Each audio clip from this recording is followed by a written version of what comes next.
মানুহে মানুহৰ ওপৰত আগ্ৰহ থাকিলেও এনেকুৱা আগ্ৰহ ভাৰতবৰ্ষৰ বুকুত আমি কেতিয়াও দেখা নাই।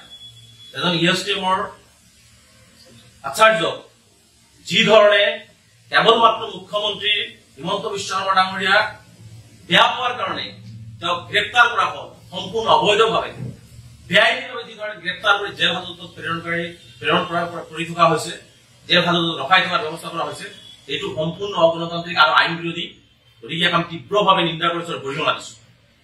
যদি ক'ৰবাত ইএছটিএমৰ কৰ্তৃপক্ষই কিবা ভুল কৰিছে সেয়া তদন্ত কৰি তদন্ত মৰ্মে আইনগত ব্যৱস্থা গ্ৰহণ কৰক। মুখ্যমন্ত্ৰীয়ে সেইবোৰ নকৰি মুখ্যমন্ত্ৰীয়ে যেতিয়াই দেখিছে যে বেছি দিনলৈ অন্যায় কৰি মানুহক জেলত ৰাখিব নোৱাৰি, তেতিয়া মুখ্যমন্ত্ৰী কি কৈ দিলে যে মাহবুবুল হক দীৰ্ঘদিন জেলত থাকিব লাগিব। মুখ্যমন্ত্ৰী আইন নে আদালত? মুখ্যমন্ত্ৰী কেনেকে গম পায় তাত দীৰ্ঘদিন জেলত থাকিব লাগিব? আৰু মুখ্যমন্ত্ৰী এইকাৰণে কৈছে কাৰণ মুখ্যমন্ত্ৰী আক্ৰমণমূলক কৰিছে, কাৰণ তেওঁ ধৰ্মীয় সংখ্যালঘু। আমি স্পষ্ট কৰিব বিচাৰিছো তেওঁ ধৰ্মীয় সংখ্যালঘু মানুহ। আজি মাহবুবুল হক কৰিছে কাইলৈ আন এজনক কৰিব, আৰু এটাৰ পিছত এটা টাৰ্গেট মুখ্যমন্ত্ৰীৰ সংখ্যা ধৰ্মীয় সংখ্যালঘুক কৰি আছে।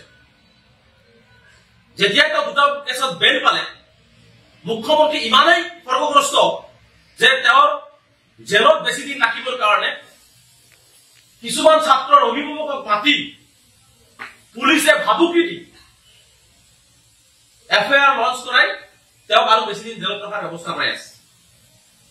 আইন কানুন পুলিচ গৃহ বিভাগক কেনেদৰে এজন মুখ্যমন্ত্ৰীয়ে ব্যৱহাৰ কৰিছে হাতৰ পুতলা হিচাপে। এজন মানুহক কোনোবাই গাৰ্জেনে বৰপেটাত বহু গাৰ্জেনে ছচিয়েল মিডিয়াত লিখিছে বৰপেটাৰ আৰক্ষীয়ে তেওঁলোকক মাতি আনি 24 ঘণ্টা বহাই ৰাখি ভাবুকি দিয়া হৈছে, আপোনালোকৰ ছোৱালী ল'ৰা কিয় পঠাইছে, আপোনালোকে এফআইআৰ দিয়ক। গোসাইগাঁৱত তেনেকুৱা ধৰণৰ কৰা হৈছে। শোণিতপুৰত আপোনালোকে চালে নিজ পিতৃয়ে নিজ মুখেৰে ক'লে ছাত্ৰজনক যে মোক ভাবুকি দি উকা কাগজত চহী লোৱা হৈছে। আৰক্ষীও কিমান তললৈ নামি বিচাৰিছে, যাৰ প্ৰতি আস্থা বিশ্বাস বিশ্বাস থাকে সেই আৰক্ষীও মুখ্যমন্ত্ৰীৰ গোলাম হিচাপে কেনেকুৱা ধৰণে আচলতে কেৱল মাত্ৰ মাহবুবুল হকক বেছি দিন জেলত ৰাখিবৰ কাৰণে এনেকুৱা ধৰণৰ কাৰ্যসূচী ৰচনা কৰিছে। গতিকে আমি ইয়াক তীব্ৰ নিন্দা কৰিছো, গৰিহণা দিছো।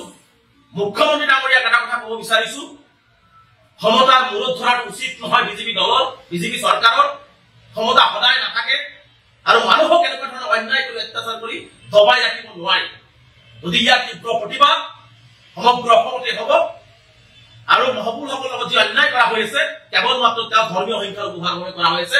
আৰু হয়তো কাৰণ অসমত কি ধৰ্মীয় সংখ্যালঘুসকলে স্কুল খুলিব নোৱাৰিব, বিজনেছ কৰিব নোৱাৰিব, তেওঁলোকৰ স্বাধীনতা নাই নেকি? তেওঁলোকৰ জীয়াই থকা স্বাধীনতা, বাক স্বাধীনতা, তেওঁলোকৰ শিক্ষা স্বাধীনতা কোনো নাই নেকি? এইবোৰ খৰ্ব কৰাৰ অধিকাৰ মুখ্যমন্ত্ৰীক দিয়া হৈছে নেকি? সংবিধানৰ শপত খাই মুখ্যমন্ত্ৰী এইবোৰ কাম কৰে নেকি? গতিকে এই ক্ষেত্ৰত আমি তীব্ৰ বিৰোধিতা কৰিছো। তাৰোপৰি দেখিছো মুখ্যমন্ত্ৰী চাহ সংখ্যালঘুসকলক তিলকে এইজন মুখ্যমন্ত্ৰী কিমান মিছলীয়া। তেওঁ কি কয় মাদ্ৰাছা পঢ়িব নালাগে, ল'ৰা ছোৱালী ডক্টৰ ইঞ্জিনিয়াৰ হ'ব লাগে। ভাৰতবৰ্ষৰ বুকুত নহয় বিশ্বৰ বুকুত যদি কোনো ৰাজনৈতিক মিছলীয়া ৰাজনৈতিক ব্যক্তি আছে সেইজনে হৈছে হিমন্ত বিশ্ব শৰ্মা ডাঙৰীয়া। যদি মিছাৰ কিবা বিশ্ববিখ্যাত এৱাৰ্ড দিব লাগে সেই এৱাৰ্ডটো হয়তো হিমন্ত বিশ্ব শৰ্মা ডাঙৰীয়াই হ'ব।